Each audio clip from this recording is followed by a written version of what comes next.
हाय दोस्तों, मैं जय किशन परमार, इक्विटी एनालिस्ट, आज फिर हाजिर हूँ आपके सामने नया टॉपिक लेके जिसका नाम है इक्विटास स्मॉल फाइनेंस बैंक। इस वीडियो के दौरान मैं आपको बताऊंगा आईपीओ के डिटेल्स, कंपनी क्या करती है, इसके पॉजिटिव क्या है एंड कंसर्न क्या है, एंड फाइनली आपको क्या करना है इस आईपीओ में। पहले जानते हैं आईपीओ डिटेल्स। आईपीओ खुल रहा है 20 अक्टूबर को और बंद हो रहा है 22 अक्टूबर को।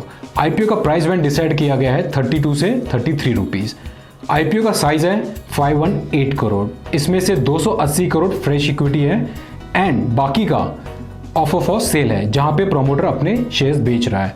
इनका प्रोमोटर है इक्विटास होल्डिंग। आईपीओ का मार्केट कैप होगा 3756 करोड़ और आईपीओ का ऑब्जेक्टिव ये है कि जो भी 280 करोड़ रेज कर रहे हैं वो फ्यूचर ग्रोथ के लिए यूज़ किया जाएगा।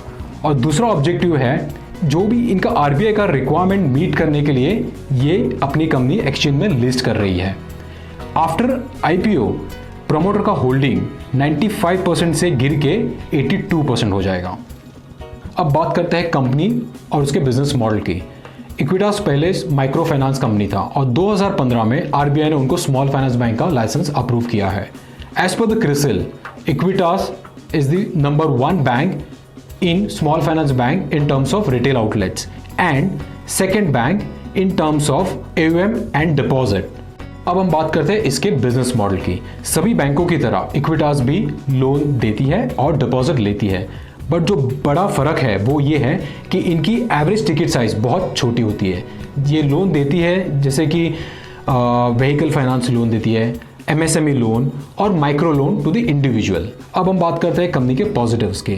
कंपनी का लोन बुक बड़ा डाइवर्सिफाइड है अगर हम कंपेयर करें दूसरे स्मॉल फाइनेंस बैंक से। कंपनी का लोन बुक है 15,600 करोड़, इसमें से 42% एसएमई को लोन दी गई है, 24% व्हीकल फाइनेंस है एंड 23% एमएफआई लोन बुक है और रिमेनिंग अदर लोन बुक है। कंपनी का कासा रेशियो 21% है जो लिस्टेड प्लेयर से कहीं ज़्यादा है। और हमने देखा as per the CRISIL, Equitas small finance bank is the largest bank in terms of number of outlet. अब हम बात करते हैं कंसर्न की। यहाँ मैं आपको 2 चीज़ें हाईलाइट करना चाहूँगा। पहली बात return profile, return on equity, और दूसरा एसेट क्वालिटी जीएनपीए। तो अगर हम रिटर्न प्रोफाइल देखें, return on equity for Equitas last 2 साल का एवरेज है 9.7%, जबकि listed small finance bank Ujjivan और एयू स्मॉल फाइनेंस उनका कहीं बेहतर है।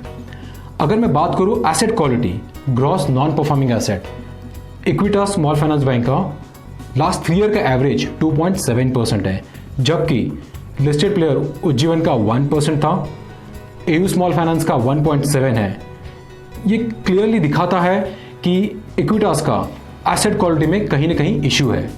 अब बात करते हैं कंपनी के फाइनेंशियल्स की। तो अब देखते हैं कंपनी के FY20 के फाइनेंशियल कैसे थे। कंपनी ने 244 करोड़ का पैट रिपोर्ट किया था जो 16% का ग्रोथ था कंपेयर टू लास्ट ईयर। अगर कंपनी के रिटर्न रेशियोज देखेंगे तो रिटर्न ऑन एसेट 1.4% था और रिटर्न ऑन इक्विटी 9.7% था। कंपनी AUM 15,600 करोड़ था। अगर हम ओवरऑल देखें तो लोन बुक ग्रोथ है, डाइवर्सिफाइड है, बट इनका रिटर्न रेशियोज इंप्रेसिव नहीं है। अब हम बात करते हैं वैल्यूएशन और हम कंक्लूड करते हैं कि हमें क्या करना है। अब वैल्यूएशन वाइज Q1 FY21 के बुक वैल्यू पे इक्विटास 1.25 टाइम्स वैल्यूएशन डिमांड कर रहा है, जबकि लिस्टेड प्लेयर उज्जीवन 1.7 टाइम्स में ट्रेड हो रहा है, एयू स्मॉल फाइनेंस 4.9 पे ट्रेड हो रहा है। इन लिस्टेड प्लेयर को प्रीमियम क्यों मिल रहा है? बिकॉज उनका रिटर्न प्रोफाइल अच्छा है और उनका एसेट क्वालिटी बेटर है। और ये सब पॉजिटिव और नेगेटिव को कंसीडर करके हमने इस आईपीओ को न्यूट्रल रेकमेंड किया है। अगर किसी भी इन्वेस्टर को बाय करना है तो वो करेक्शन का वेट करे after IPO. Investments in securities market are subject to market risks. Read all the related documents carefully before investing.